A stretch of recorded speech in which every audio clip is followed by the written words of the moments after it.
My name is Clara Voss, and I am 29 years old. 11 years ago, my grandmother pressed a folded piece of paper into my palm inside a hospital corridor that smelled of antiseptic and old flowers.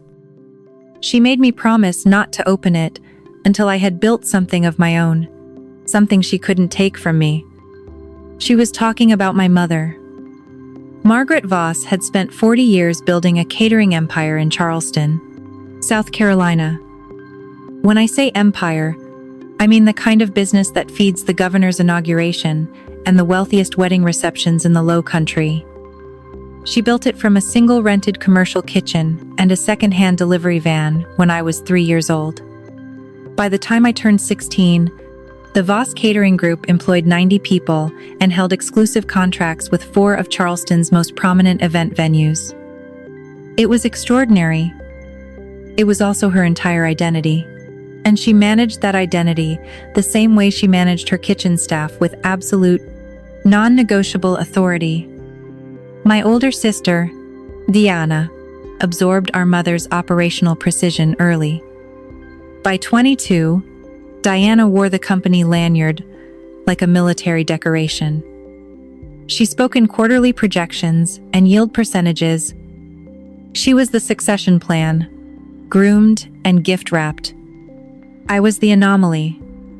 I baked, not catered, not managed, not projected.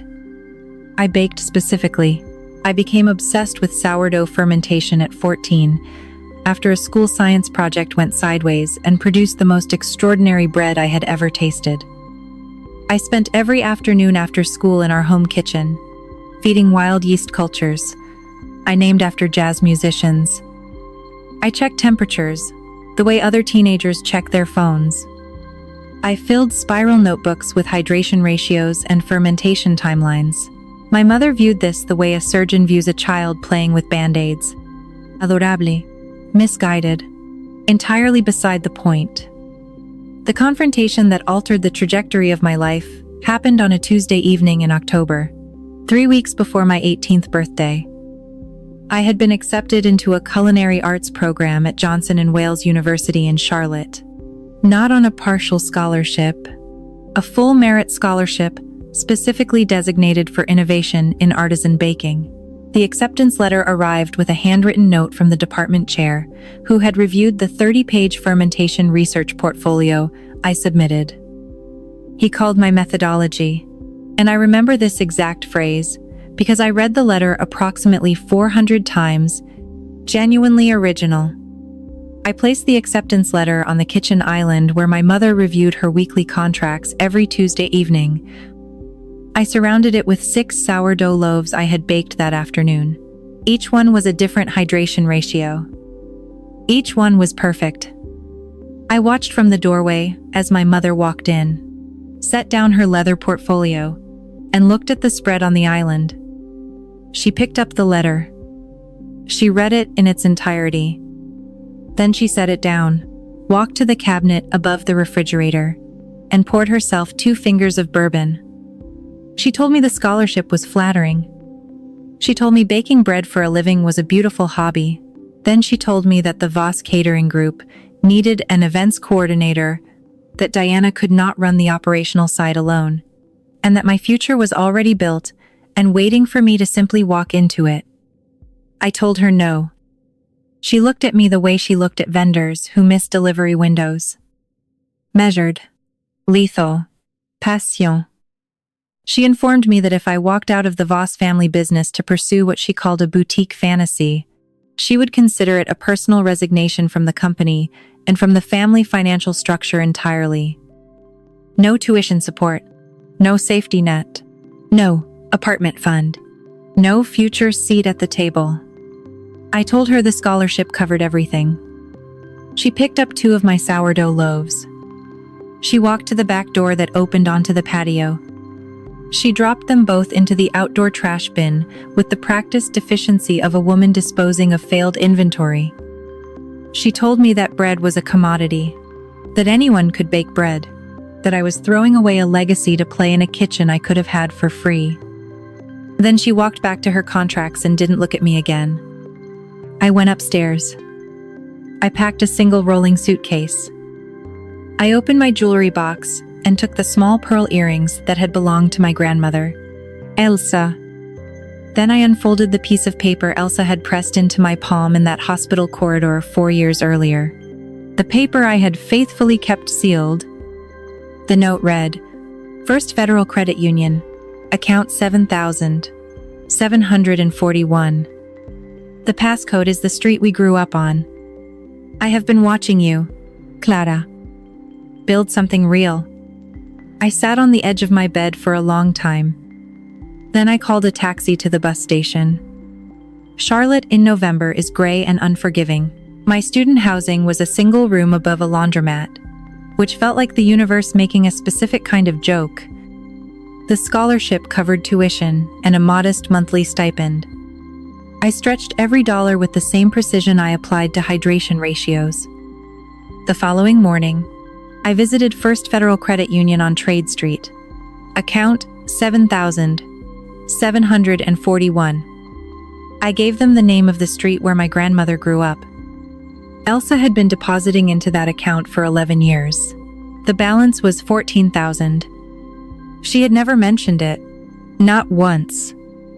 Not during holidays or birthdays, or the long Sunday phone calls where she asked about my breadcrumbs, asked about boys. I sat in the bank parking lot for 40 minutes before I could drive. I did not spend a single dollar of Elsa's money on comfort. I viewed it as infrastructure capital.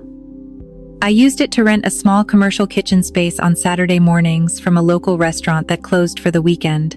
I developed 12 signature sourdough varieties during my first year of culinary school, refining each one with the obsessive documentation of a scientist. By my second year, I had a name, not my own. A bread doesn't need a founder, it needs a personality. I filed paperwork for a small business under the name Greystone Bread, named for the color of Charlotte November light and the dense, reliable character of a well-built loaf. I began selling at the local farmers market on Sundays, pulling a red wagon loaded with brown paper bags. The first Sunday, I made $64. By the following spring, I had a waiting list. I graduated from Johnson & Wales with honors. I did not invite my mother. I did not invite Diana. I attended my own graduation dinner alone at a Vietnamese restaurant near campus, where the owner had been quietly buying my sourdough for 6 months. He insisted the meal was on the house. That felt like enough. The years that followed were not glamorous. They were flowery and early and exhausting. I moved to Asheville, North Carolina, because the mountain food culture was hungry for exactly what I was building. I signed a lease on a 900-square-foot bakery space on a quiet street, blocks from the River Arts District. I painted the walls myself. I installed a used deck oven I bought from a closing pizza restaurant. I built the shelving from reclaimed wood. I sanded by hand over 3 consecutive weekends. I hired my first employee at month 4, a young woman named Priya, who had dropped out of a finance degree and needed to do something with her hands. I paid her what I could. She showed up an hour early every single day. By year 3, Greystone Bread had been featured in 3 regional food publications and 1 national magazine spread. The article described my sourdough as architectural. The journalist used the phrase living bread, which I found both accurate and slightly unsettling. I kept my profile deliberately quiet. I gave interviews only about the process, the science, the fermentation timelines. I redirected every personal question back to the bread. This was not a marketing strategy. It was simply the truth. The bread was the point. I was just the person tending the fire. My mother knew eventually. The food world is smaller than it appears.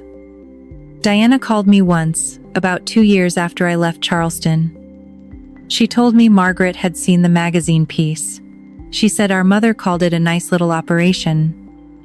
I thanked Diana for calling and went back to work. 3 months ago, a woman named Geraldine Park walked into my bakery on a Wednesday morning. She wore a pale linen blazer and carried a leather folio. She introduced herself as the acquisitions director for Hartwell Hospitality Group. Hartwell runs 14 boutique hotels along the eastern seaboard, the kind of hotels that understand that a perfect breakfast is an architectural decision. Their food and beverage director had recently declared that the one product category where they could not find a supplier capable of meeting their standard was artisan bread. Geraldine placed an offer sheet on my counter. Hartwell wanted a 5-year exclusive wholesale partnership with Greystone Bread.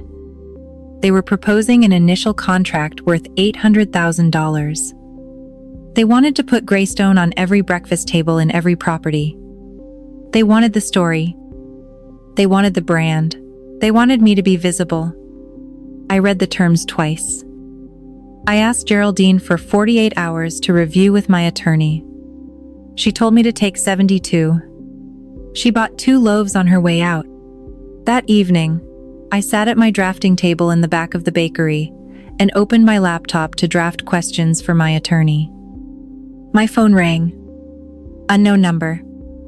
South Carolina area code. I answered. It was my mother. Margaret Voss did not open with pleasantries. She opened the way she opened board meetings. Direct, efficient, slightly too loud for the context. She told me she had heard about the Hartwell offer.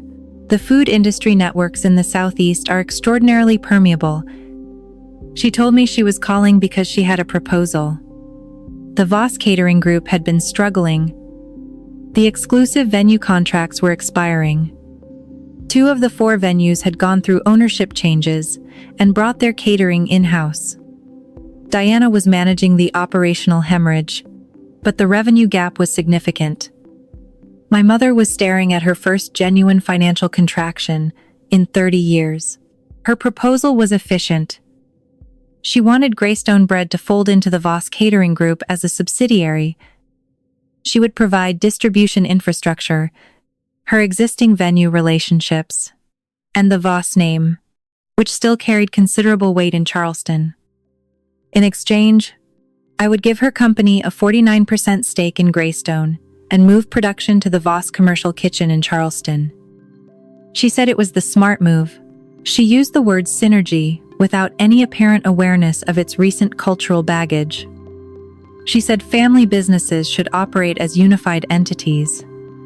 I listened to the entire proposal without interrupting. Then I told her I would think about it. This was not true. I already knew my answer, but I needed 24 hours to confirm that my answer came from clarity rather than old anger. The following morning, I drove to the mountain overlooked 10 minutes from my bakery, where I go when I need to think without the smell of flour in my nose. I sat on the hood of my car and watched the early light move across the ridge. I thought about Elsa's $14,000 and the street name I gave the bank teller. I thought about Diana standing behind my mother in the family kitchen, quietly watching me pack. I thought about $64 in a red wagon. I drove back to the bakery, called my attorney, and signed the Hartwell contract. I called my mother that afternoon. I told her I was declining her proposal.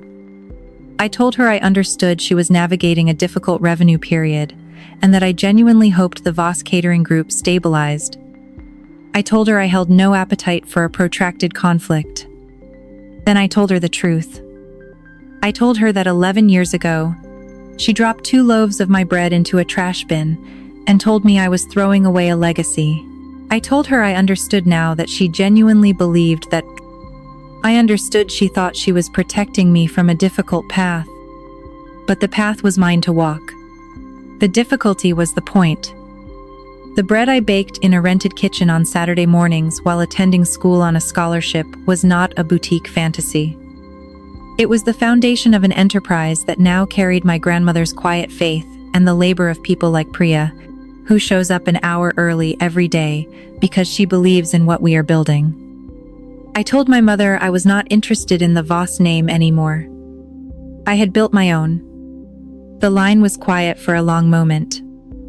My mother said quietly that Elsa always believed I was the one who would surprise her. I told her Elsa was right. I said goodbye. I was not unkind. I was simply finished. The Hartwell partnership launched 6 weeks later. The rollout began with 3 properties. By the end of the first quarter, all 14 properties were serving Greystone bread at breakfast. I hired Priya as my operations manager. I brought on 4 additional bakers. I expanded into a second production space to meet the wholesale volume.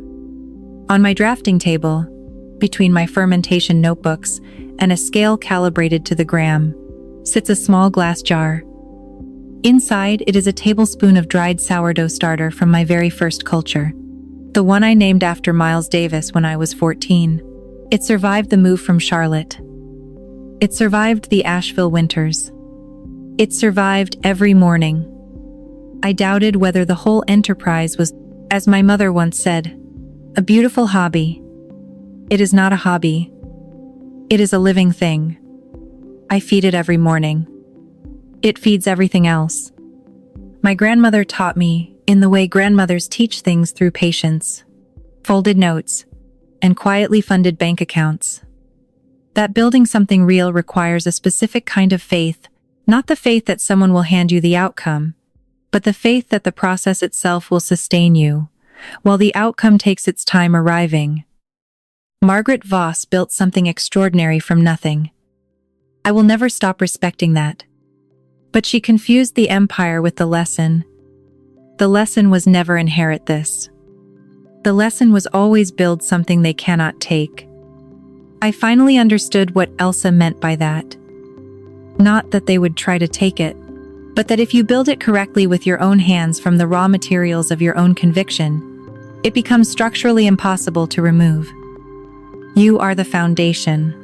And foundations do not negotiate with people who once threw their bread away. If you have ever been told your dream was a commodity, that anyone could do what you do, that you were abandoning a legacy by choosing your own path, I want you to hear this clearly. The legacy you build with your own hands is the only one worth inheriting. Keep feeding the culture. The bread always rises. Thank you for listening. Come on, like, subscribe if you found this story helpful or want to share your thoughts.